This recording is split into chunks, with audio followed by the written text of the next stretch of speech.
열왕기하 16장 1절부터 20절 말씀입니다. 한 절씩 교독합니다. 르말랴의 아들 베가 제17년에 유다의 왕 요담의 아들 아하스가 왕이 되니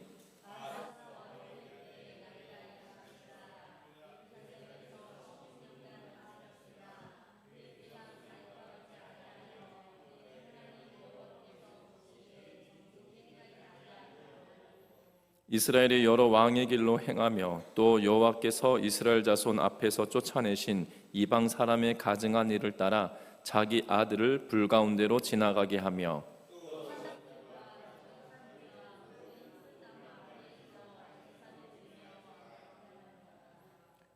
이때 아람의 왕 르신과 이스라엘 왕 르말랴의 아들 베가가 예루살렘에 올라와서 싸우려 하여 아하스를 에워쌌으나 능히 이기지 못하니라.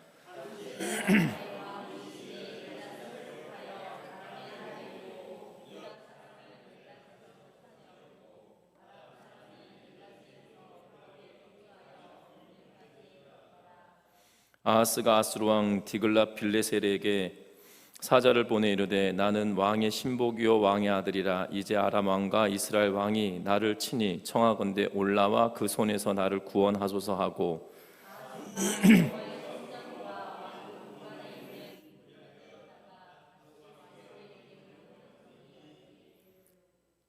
아수르 왕이 그 청을 듣고 곧 올라와서 다메섹을 쳐서 점령하여 그 백성을 사로잡아 기르로 옮기고 또 르신을 죽였더라.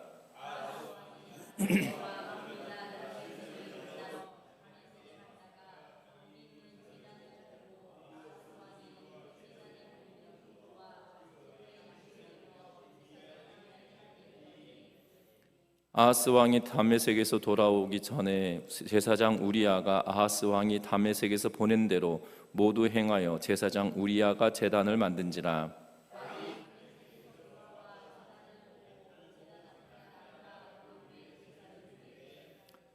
자기의 번제물과 소제물을 불사르고 또 전제물을 붓고 수은제 짐승의 피를 제단에 뿌리고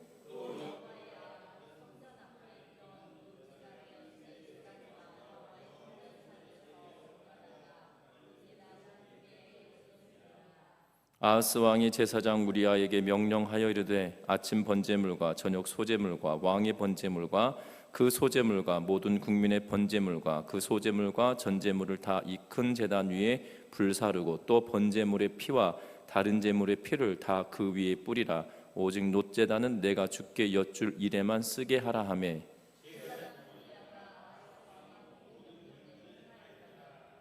아하스 왕이 물두멍 받침의 옆판을 떼내고 물두멍을 그 자리에서 옮기고 또 놋바다를 놋소 위에서 내려다가 돌판 위에 그것을 두며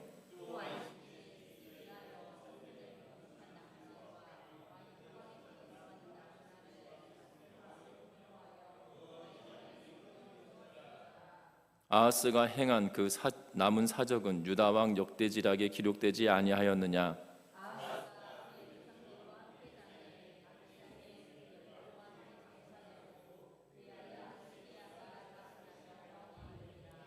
아멘. 우리 서로 인사 나누고 말씀 나눕니다. 사랑하고 축복합니다. 이 신학의 내용 가운데 번영신학이라고 하는 그러한 분야가 있습니다. 근데 이 번영신학은 성도가 부유하고 건강하고 행복하기를 하나님이 바라신다는 그러한 가르침을 이야기하는 것을 두고 번영신학이다라고 말합니다.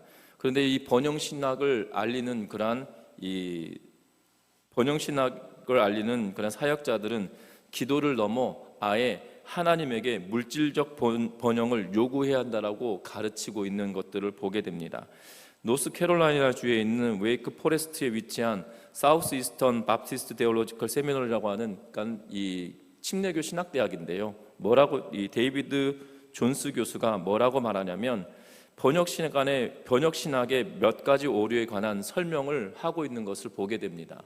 이 번영신학에 오류가 있다라고 하면서 크게 네 가지를 이야기하는데 그들은 이 번영신학은 뭐라고 이야기하냐면 기도는 하나님의 팔을 비틀어 우리에게 번영을 주시도록 하기 위한 것이다 라고 하며 번영신학을 이야기하는 이 신학자들은 결국 기도조차도 하나님의 팔을 비틀어서 복을 얻어내야 된다, 번영을 얻어내야 된다라고 말하는 신학일 뿐이다라고 아주 독하게 이야기하고 있는 것을 보게 됩니다.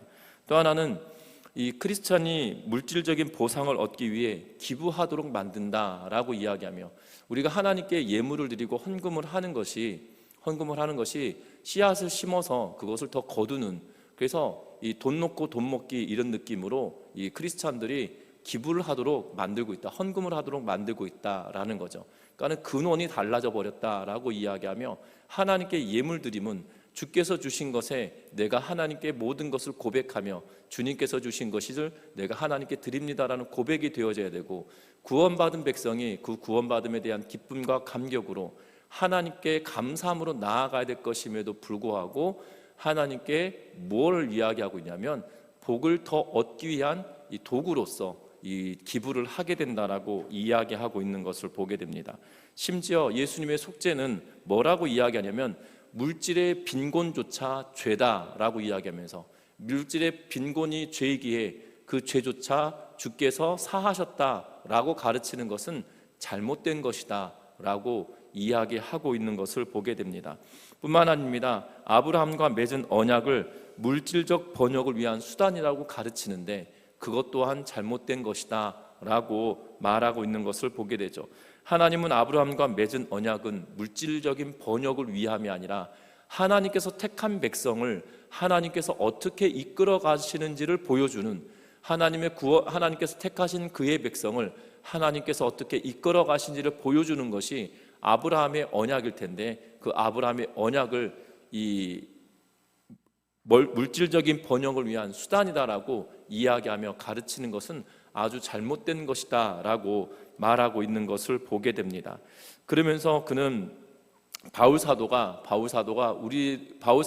아니라 성경이 우리들에게 이야기함은 하나님 백성됨에 관하여 이야기하고, 하나님의 백성은 어떻게 살아갈 것인지에 대하여 이야기하고 있는 것이지, 하나님께 물질을 달라고, 또한 우리에게 평안을 달라고, 행복을 달라고, 우리 삶이 번영되어지길 바라는 마음으로 이 기복적인 모습으로 나아가는 것은 반드시 잘못된 것이다 라고 말하고 있는 것을 보게 된다는 거죠. 분명한 것은 우리의 신앙생활의 여정에도 이러한 모습이 우리에게 있지 않은지 한번 살펴보아야 할 것 같습니다. 주님께서 주신 것에 대하여 감사하며 드리는 예물이 되지 않고 또 다른 씨앗을 심는 것과 같은 역할을 하고 있진 않은지, 우리의 마음의 중심에 어떤 모습으로 하나님께 예물을 드리고 있는지 우리 자신을 돌아보는 시간 되셨으면 하고, 분명한 것은 하나님께서 나에게 말씀하신 것에 대하여 반응함이 기도의 가장 첫 번째 걸음이라는 걸 기억하면서, 주님 내가 무엇 하길 원하십니까? 라고 물으며 기도하고 있는지를 살펴보는 우리 전미중앙교회 온 성도님들 되시기를 주의 이름으로 부탁드립니다. 오늘 왜 이런 이야기를 하고 있냐면, 오늘 성경에 등장하는 유다의 왕 아하스는 그의 권력을 유지하기 위하여, 그의 권력을 강화하기 위하여서 종교를 그가 사용하고 있는 것을 보게 됩니다. 하나님을 사용한 것이 아니라 오늘 제목에 말하고 있는 것처럼 종교를 사용하고 있는 그러한 모습을 보게 된다는 거죠. 특별히 그가 결국은 그로 하여금 번영된 모습이, 이스라엘의 유다의 번영된 모습을 갈구하며 그의 권력을 유지하기 위한 방편으로서 종교를 차용하고 있는 그러한 모습을 오늘 성경은 낱낱이 보여주고 있는 것을 보게 된다는 겁니다. 그래서 저와 여러분들도 오늘 본문의 내용을 잘 살펴보면서 나도 이러한 비슷한 길을 걷고 있지 않은지 우리의 자신을 살펴보며 우리가 믿음으로 다시금 달려갈 수 있는 은혜가 있기를 주의 이름으로 부탁드립니다. 먼저는 오늘 성경 말씀에 보니까 이렇게 이야기합니다. 1절의 말씀을 봅니다. 르말랴의 아들 베가가 제17년에 유다의 왕 요담의 아들 아하스가 왕이 되니. 아멘. 오늘 이 본문에 보면 요담의 아들 아하스가 왕이 되었다라고 이야기하고 있는 것을 보게 됩니다. 오늘 이 요담의 아들 아하스가 왕이 되었다라고 이야기하는데, 아하스가 왕이 될 때는 20세다라고 2절에 기록하고, 그리고 16년간 다스렸다라고 말하며 그에 대한 평가를 먼저 내놓고 있는 것을 보게 됩니다. 그는 그의 조상 다윗과 같지 아니하였다. 그의 하나님 여호와께서 보시기에 정직하게 행하지 않았다라고 이야기하고 있는 것을 보게 됩니다.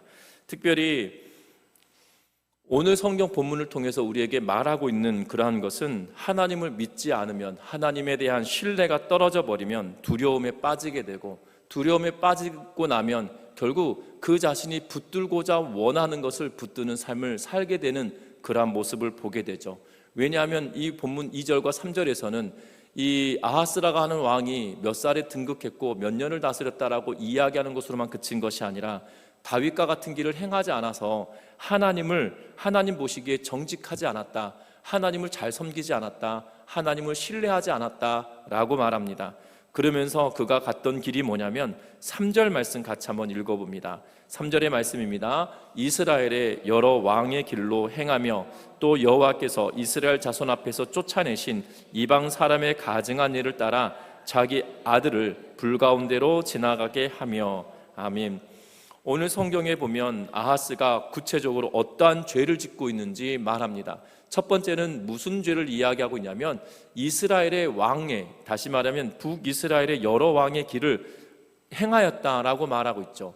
이스라엘의 왕의 길은 두 가지 길이 있습니다. 하나는 여로보암의 길이고 또 하나는 아합 왕의 길이에요. 여로보암의 길은 뭐냐면 금송아지를 단과 베들에 세우고 이것이 출애굽을 하는, 애굽을 우리로 하여금 애굽에서 나오게 만든 여호와 하나님이다라고 하며, 이 여호와 하나님이다라고 하며 혼합적인, 하나님을 혼합시켜버리는 그러한 정책을 폈던 인물이 바로 여로보암입니다. 하나님, 여호와 하나님이다라고 말을 하지만 여호와 하나님을 섬기는 방식은 성경에 말하고 있는 모세의 율법을 통하여 가르친 바대로 하나님을 섬긴 것이 아니라 그가 자기가 원하는 대로 단과 베델에 금송아지를 세우고 지켜야 될 절기를 한 달 뒤로 미뤄서 지키게 만들고, 레위 지파의 사람들 가운데 아론의 후손들을 제사장으로 삼아야 됨에도 불구하고, 북이스라엘 땅에도 레위 지파가 있음에도 불구하고 아론의 후손들이 그곳에 있는지는 알 수 없으나, 있지는 않았겠죠. 왜냐하면 회막이 그곳에 있지 않으니까, 성전이 그곳에 있지 않으니까. 그러면 유대인 레위 지파 사람들이 있을 것임에도 불구하고 일반 백성들 가운데 제사장을 세우는, 하나님의 말씀과 전혀 상관없는 것을 행하면서도 여호와 하나님을 섬기는 것이다 라고 하며 혼합주의적인 일을 하였던 계보가 여로보암의 길이에요. 또 하나 아합 왕의 길이 있는데요, 아합 왕의 길은 이세벨이라고 하는 부인을 얻으면서 어떠한 일을 행하게 되어지냐면 이방신을 그들 가운데 들여놓고 이방신을 섬기는 행위를 하게 하는 것을 말하고 있는 것을 보게 됩니다. 그래서 여로보암의 길과 아합 왕의 길을 모두가 걸었다라고 말을 하고 있는 거죠. 왜냐하면 그 뒤에 보면 성전에서 어떠한 일을 했는지를 보면 정말 그가 하나님께 제사를 지낼 때 이 15절 말미에 보면 오직 놋제단은 내가 주께 여쭈를 일에만 쓰게 하라 하매라고 하면서 여기서 주께라고 하는 단어를 사용하고 있는데요, 그의 신께, 그의 주인된 자에게라는 의미로 말하고 있는데, 요 주께라고 하는 해석이 조금씩 분분합니다. 하나님을 말한다, 아니면 다른 신들을 말한다, 그리고 다메섹에서 가지고 왔던 그러한 신들을 말한다 라는 걸로 각각의 흐려지고는 있긴 한데요, 앞에 지금 이 열왕기 저자가 이야기하고 있는 것처럼 혼합주의적인 영향이 고스란히 남아있고 이방신을 섬기는 길을 여전히 따라가고 있기에 아마 혼합주의적인 생각이 성전에 있어서 하나님께 예배한다라고 하는 형식은 갖추고 있으나 그 본질이 달라져버린, 섬기는 대상이 달라져버린 그런 모습이 아니겠나 싶은 생각이 들어진다는 거죠. 어찌되었든 이 아하스라고 하는 왕이 이러한 길을 걷고 있다라는 사실입니다. 그러면서 어떠한 일을 하냐면 자기의 아들을 불 가운데로 지나게 했다라는 거예요. 특별히 가나안 땅의 신들 가운데 섬기는 일들이 무엇이냐면 이렇게 불을 지핍니다. 그리고 그 자녀가 그 불 가운데를 지나가게 해요. 그래, 불 가운데 지나가서 살아남으면 신의 뜻이고 죽으면 그것도 신의 뜻이고, 그래서 이 자녀를 인신공양하는 그러한 모습을 보게 된다는 겁니다. 여러분들 이게 가능한 일일까요? 그러니까 부모된 자가 이런 일이 가능하겠냔 말이에요. 그런데 이것이 가능한 것이 신을 섬기는 방식이다라고 여겨지면 이러한 일들을 하게 되는 것을 보게 됩니다. 여러분들 우리 주변만이 아니죠. 여러분들 최근에 이 다큐멘터리를 통해서 이단들에 대한 이야기들을 보게 되면 정말 어쩌면 이럴 수 있을까라는 정말 기가 막힌 일들이 보여지잖아요. 그럼에도 불구하고 그곳에 빠지는 이유가 뭘까요? 종교적인 영향 때문이거든요. 분명한 것은 지금 아하스가 자기 자녀를 불가운데로 지나게 하는 일들을 행하고 있는 그러한 모습을 보게 된다는 겁니다. 그런데 놀라운 것은 하나님을 의지하지 않고 살아갔던 그에게, 하나님을 섬기지 않으며 살아갔던 그에게 하나님은 은혜를 베풀고 계시는 것을 보게 된다는 거죠. 특별히 오늘 5절 말씀에 보면 어떠한 일이 벌어집니까? 이때에 정말 이 사람이 계속 악한 길을 걸어가고 있던 그 순간에도 아람의 왕 르신과 이스라엘 왕 르말랴의 아들 베가가 연합군을 꾸려서 예루살렘으로 진격해 들어옵니다. 그런데 예루살렘에 올라와서 싸우려 하여 아하스를 에워쌌으나 능히 뭐하지 못했다라고 기록합니까? 능히 이기지 못하였다라고 이야기하고 있는 것을 보게 된다는 거예요. 분명한 것은 이런 악을 행하였다라면 우리가 일반적으로 생각할 때는 이 전쟁에서 패하는 것이 어떻게 보면 당연한 일인 것처럼 보여집니다. 그러나 하나님은 그 언약을 지키시는 분이시고 하나님은 그 약속을 이끌어 가시는 분이시라는 사실이에요. 아하스 왕의 죄는 가증스러웠지만 하나님은 아람과 이스라엘의 연합군의 공격에서 유다를 보호하고 계시는 그러한 모습을 보게 됩니다. 분명한 것은 열왕기 하의 저자의 공식을 보면 인과응보의 공식을 가지고 있어요. 하나님께 온전하게 나아가지 않으면 징계하였다. 지금 15장까지 계속 비슷한 패턴으로 이야기를 하고 있거든요. 하나님을 잘 섬기지 않았더니 전쟁만 하였다. 하나님을 섬기지 않았더니 어려움을 당했다. 하나님을 섬기지 않았더니 왕이 제거를 당했다. 계속 북이스라엘 왕도 유다의 왕에 관하여서도 비슷한 패턴으로 이야기하고 있는데 유일하게 5절 말씀에 보면 그 예루살렘 성이 이런 악을 행했습니다. 자식의 자식을 불가운데로 지나게 하는 악한 행위까지 벌렸음에도 불구하고 분명하게 유다가 예루살렘이 점령당하거나 지금 이 아하스 왕이 쫓김을 당해야 될 것 같음에도 불구하고 이 나라가 버티고 있는 그러한 상황을 보게 된다는 거죠. 이것은 열왕기하 저자가 콕 집어서 하나님께서 그를 도우셨다라고 말할 수는 없겠으나 말하진 않았지만 그럼에도 불구하고 정황상 하나님이 그를 붙드셨다라는 말로 우리는 볼 수 있다라는 사실이에요. 분명한 것은 하나님이 여전히 그를 붙들고 계심에도 불구하고 그는 그럼에도 불구하고 세상의 길을 의지하고 다른 것을 의지하며 하나님을 멀리하는 그러한 행위를 벌이고 있다라는 사실입니다. 우리의 삶도 다시 한번 돌이켜 봐야 할 것 같습니다. 무엇을 돌이켜 봐야 하냐면 하나님은 끊임없이 하나님께서 원하시는 그 길을 살아내기를 원하신다는 거예요. 우리의 신앙생활은 내가 원하는 대로 신앙생활하는 것이 아니고요, 하나님께서 하신 말씀대로 우리가 그 길을 걸어내는 것, 그것이 신앙생활이거든요. 우리는 내 뜻대로 신앙생활하면서도 내가 신앙생활 잘하고 있다라고 생각할 때가 있습니다. 아닙니다. 신앙생활 잘하는 것은 내가 하나님의 말씀의 길 위에 어떤 모습으로 걷고 있느냐는 거예요. 우로 치우쳐서 걷고 있느냐, 좌로 치우쳐서 걷고 있느냐, 그렇게 성경은 말하지 않거든요. 좌로나 우로나 치우치지 말고 하나님의 말씀을 바라보며 그 길을 걸으라라고 우리에게 요청하고 있다는 것을 기억하면서 저와 여러분들이 끊임없이 말씀하시는 그 하나님의 말씀 앞에 우리의 자신을 내어 맡기며 하나님의 말씀을 쫓아 살아가는 우리 전미중앙교회 온 성도님들 되시기를 주의 이름으로 부탁드립니다.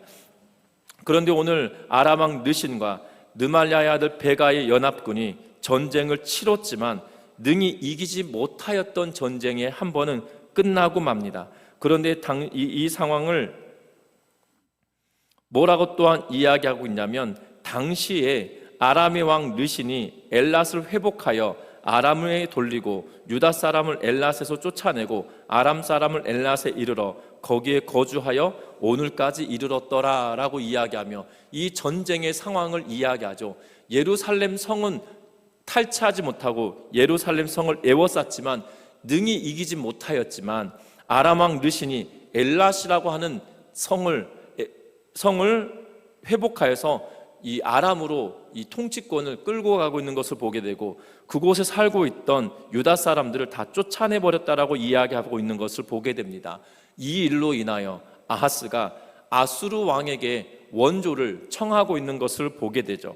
이 원조를 청하는데 그냥 청하는 것이 아니라 그가 직접 사자를 보낼 뿐만 아니라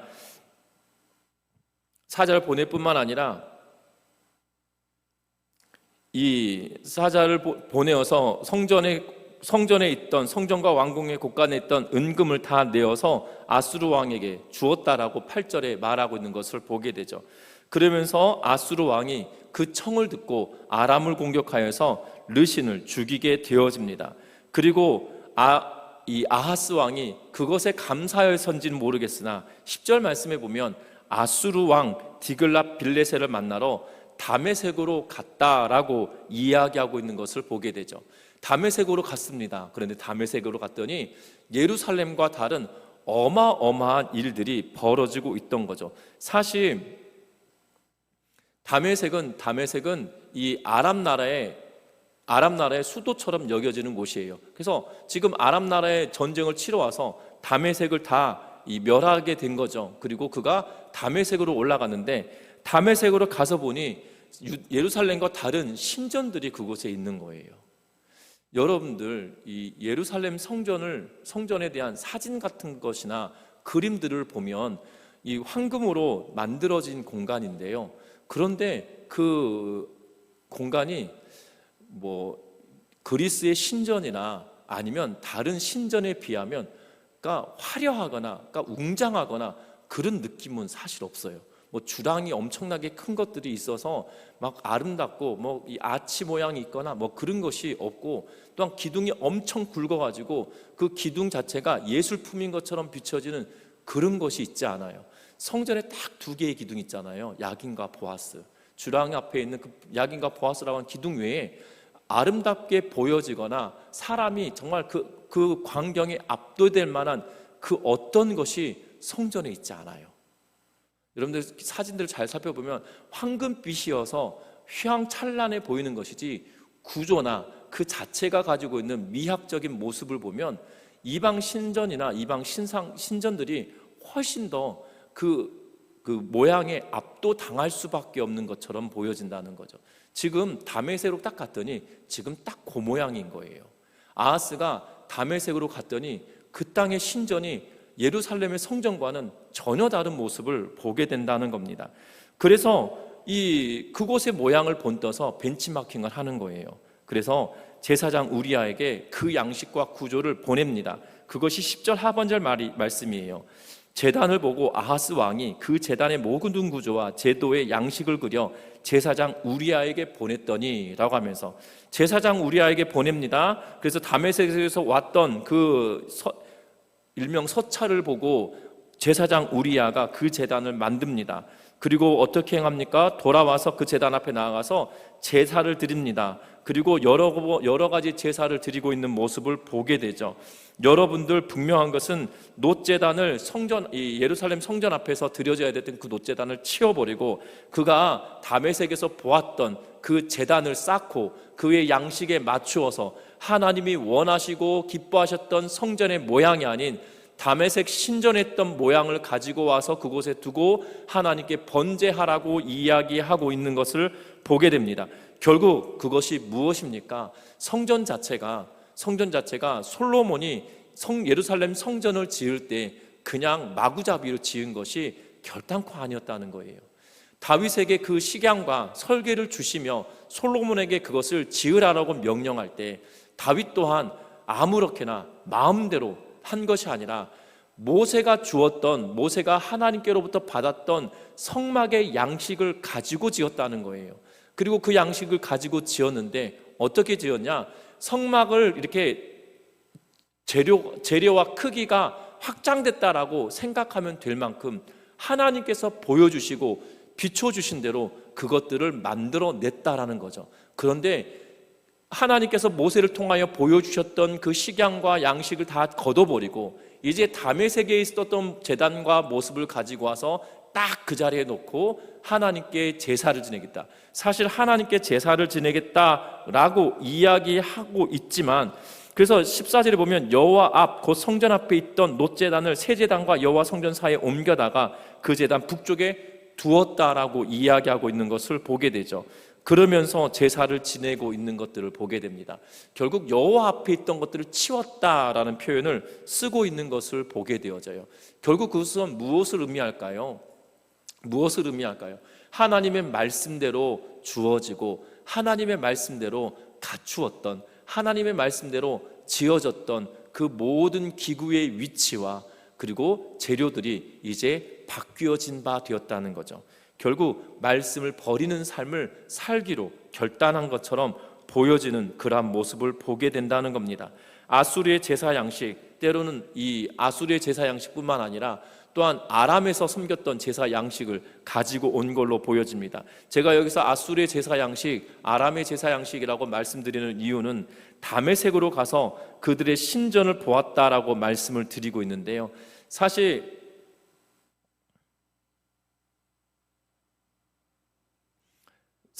아수르의 수도는 니느웨입니다. 그런데 지금 다메섹으로 왔는데요. 이 신전을 보고 또한 제단의 구조를 보고 왕이 옮겨오면서 디글랏 빌레셋이 오면서 그 땅에 있던 제사의 모습을 그대로 가지고 와서 그곳에서도 동일하게 행했을 거다라고 여기는 학자들의 견해가 있기 때문이에요. 또 다른 학자는 아람에서 있던 그러한 신전들의 모습을 보고 그가 보았다라고 말하는 학자들의 견해들이 각각 있기 때문입니다. 어찌된 모습이든지 간에 이방신을 섬기는 일에 있어서 하나님의 말씀을 치워버리고 그 눈에 더 좋아 보이는 일들을 감행하고 따라가고 있는 모습을 보게 된다는 겁니다. 우상 숭배나 혼합적 종교를 취하고 있는 이 단적인 모습을 우리에게 보여주고 있다는 거예요. 왜 이런 일들이 벌어졌습니까? 하나님의 말씀을 등한히 하니 하나님을 의지하기보다도 결국 강대국으로 여겨진 아수르를 의지할 수밖에 없는 그러한 모습으로 나락으로 떨어져 버렸기 때문이라는 사실이에요. 저와 여러분들도 기억하셨으면 합니다. 우리의 신앙도 부지불식간에 이렇게 되어질 수도 있다는 거예요.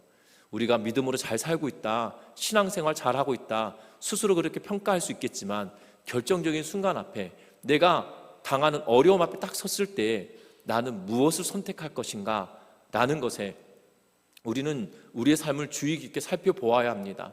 정말 어려움의 문제가 딱 부딪혔을 때 내가 하나님을 의지하기보다도 다른 것을 의지하고 있지 않은지 살펴보아야 할 것 같아요.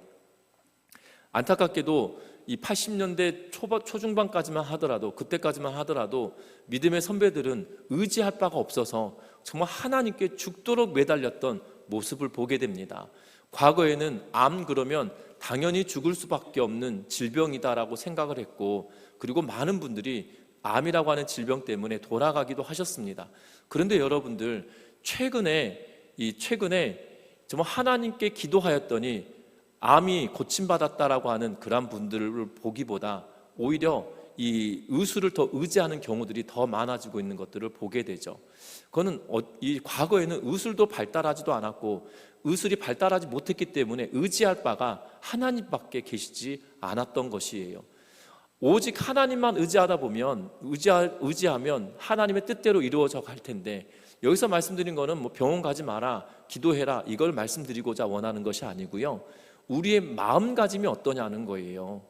우리의 신앙이 정말 어려움의 문제가 닥쳤을 때 내가 하나님을 전심으로 바라며 나아가는가, 그리고 하나님의 도우심을 구하며 나아가고 있는가, 하나님의 인도하심을 구하며 나아가고 있는가, 아니면 세상의 것을 취하여서 그것을 붙들고 이것을 의지하며 부들부들 떨며 따라가고 있지 않은가, 우리가 그것을 주의 깊게 살펴보는 은혜가 있으시기를 주의 이름으로 부탁드립니다. 그래서 저와 여러분들의 삶에 하나님의 은혜가 임하며 하나님의 도우심을 체험하는 우리 전미중학교 성도님들 되시기를 주의 이름으로 부탁드립니다. 더불어 오늘 성경의 말씀에 보면 17절 이하의 말씀을 보면 아하스 왕이 물두멍 받침의 옆판을 떼내고 물두멍을 그 자리에서 옮기고 놋바다의 노소 위에서 내려다가 돌판 위에 그것을 두며 또 안식일에 쓰기 위하여 성전에 건축한 낭실과 왕이 밖에서 들어가는 낭실을 아수르 왕을 두려워하여 여호와의 성전에 옮겨 세웠으며라고 이야기하고 있는 것을 보게 됩니다. 이제는 성전의 구조조차도 바꾸어 가고 있는 모습을 보게 되죠. 앞에서도 말씀드렸지만 성전은 성막을 이 재료와 크기가 더 바뀐 것이지 양식이 바뀐 것은 아니다라고 말씀을 드렸어요. 그런데 이제는 그 구조를 다 바꾸어 버립니다. 구조만 바꾼 것이 아니라 아수르 왕에게 복종하는 의미로 그래서 낭실을 아수르 왕을 두려워하여 여호와의 성전에 옮겼다라고 이야기하며 아수르 왕을 두려웠다는 것은 무서웠다는 의미가 아니에요. 그를 공경하는 의미로 그것을 구조를 바꾸었다라고 이야기하고 있는 것을 보게 된다는 거예요. 결국 세상의 것을 두려워하니 아수르 왕을 두려워하니 내가 내 중심에 가져야 될 것을 다 바꾸며 본질조차도 바꾸는 일들을 감행하고 있는 모습을 보게 되죠. 요새 젊은 사람들 말하는 것처럼 선 넘는 일이 지금 벌어지고 있는 거예요. 선 넘는 일이 지금 벌어지고 있다는 겁니다. 성전의 구조조차 바꾸어서 이것이 하나님의 뜻이 아닌 아수르 왕의 뜻에 따라 지금 이러한 양식을 바꾸어 가고 있다는 거죠. 우리의 신앙의 양식도 마찬가지입니다. 저와 여러분들의 신앙의 양식도 우리의 신앙의 구조가 바뀌어져야 돼요. 어떻게 바뀌느냐? 하나님이 원하시는 신앙의 구조로 바뀌어져야 된다는 겁니다. 하나님이 기뻐하시는 대로 살아가는 신앙의 구조로 바뀌어져야 된다는 거예요. 과거에는 70년, 80년 살아갔던 우리 믿음의 선배들은 어떠한 평가를 받았냐면 예수 믿는 사람이야? 그 사람 그럼 믿을만해? 이런 소리를 제법 들었던 그러한 시대를 살았거든요. 왜 그랬습니까? 말씀을 쫓아 정말 세상 일을 할 때도 죽게 하듯 하였던 그러한 모습이 우리의 신앙생활이 교회에서만 있는 것이 아니라 삶 속에서도 확장되어져서 일어났던 일이었기 때문이라는 거예요. 그런데 요즘은 뭐라고 이야기합니까? 교회 안에서 일을 할 때도 어디 교회 성도님이라고 하는데요, 꼭 그분하고 같이 일을 해야 될까요? 이런 평가를 받게 되죠. 또한 그분들과 일을 하기 전에 그분들이 어떤 분인지 먼저 살펴보게 되어지는 것들을 보게 됩니다.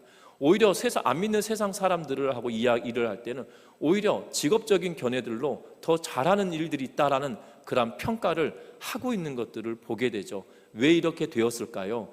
신앙생활의 양식을 결국 성전의 구조조차 바꾸어 버린 선 넘는 일이 우리의 신앙의 여정에 들어왔기 때문이죠. 우리가 우리의 신앙생활을 하나님의 구조에 갇혀서 살아감에도 불구하고 내 뜻의 구조에 하나님을 꿰어 맞추고 있다 보니 신앙생활은 틀어져 버리고 결국 우리는 이것도 아닌 저것도 아닌 모습이 남게 되었다는 사실입니다. 그러므로 말미암아 결국 평가받는 것은 믿는 자들이 더 독하다라는 표현을 듣게 되고, 예수 믿는 사람이란 표현을 쓰지 않습니다. 것들이란 표현을 쓰죠. 예수 믿는 사람도 아니고 예수 믿는 것들이 이런 표현을 쓰면서 독한 말들을 내뱉고 있는 것들을 보게 됩니다. 그것은 우리가 자초한 일일 수도 있습니다. 저와 여러분들이 정말 하나님이 기뻐하시는 믿음의 길을 걸어가며 선을 넘는 것이 아니라 믿음의 선 안에 굳건하게 따라가는 은혜가 있기를 주의 이름으로 부탁드립니다. 말씀을 맺으려고 합니다. 교회는 또한 성도는 항상 생각해야 될 것이 있다라면 내가 누구를 위해서 살 것인가 라는 거고, 내가 무엇을 위해서 살 것인가 라는 질문을 끊임없이 던져야 할 것 같습니다. 내가 누구를 위해서 사는 것인가, 내가 주를 위해서 산다라는 고백이 저와 여러분들 가운데 일어나기를 주의 이름으로 부탁드리고, 내가 무엇을 위해서 사는가 라는 질문을 내가 던질 때마다 내가 주의 영광을 위하여 살아간다 라는 고백이 저와 여러분들 가운데 그치지 않는 은혜가 있기를 주의 이름으로 부탁드립니다. 이 두 가지 질문을 해야 되는 이유는 다른 것이 아니라 우리 자신을 성찰하고 분별하며 우리의 신앙을 외적으로만 키워가는 것이 아니라 우리의 내면도 굳건하게 믿음의 길로 쌓아갈 수 있는 방식이라는 것을 기억하면서 저와 여러분들이 하나님의 뜻을 구현해 나가는 그러한 삶 속에 정말 세상과 다르다는 것을 보이며 하나님의 뜻을 이루는 우리 모든 성도님들 되셔서 이 땅 가운데 내 삶의 근원을 강화하기 위해서 하나님을 사용하는 것이 아니라 우리의 삶을 하나님께 내어 맡김으로 하나님의 관점에 우리를 맞추며 살아가는 우리 모든 성도님들 되시기를 주의 이름으로 부탁드립니다. 그렇다 보면 결국 교회는 세상 속에, 저와 여러분들은 세상 속에 빛이 될 것이고 소금이 된다는 것을 기억하며 이 땅에 하나님의 살아계심을 증명하고 증거하며 살아낼 수 있는 우리 모두가 되시기를 주의 이름으로 부탁드립니다.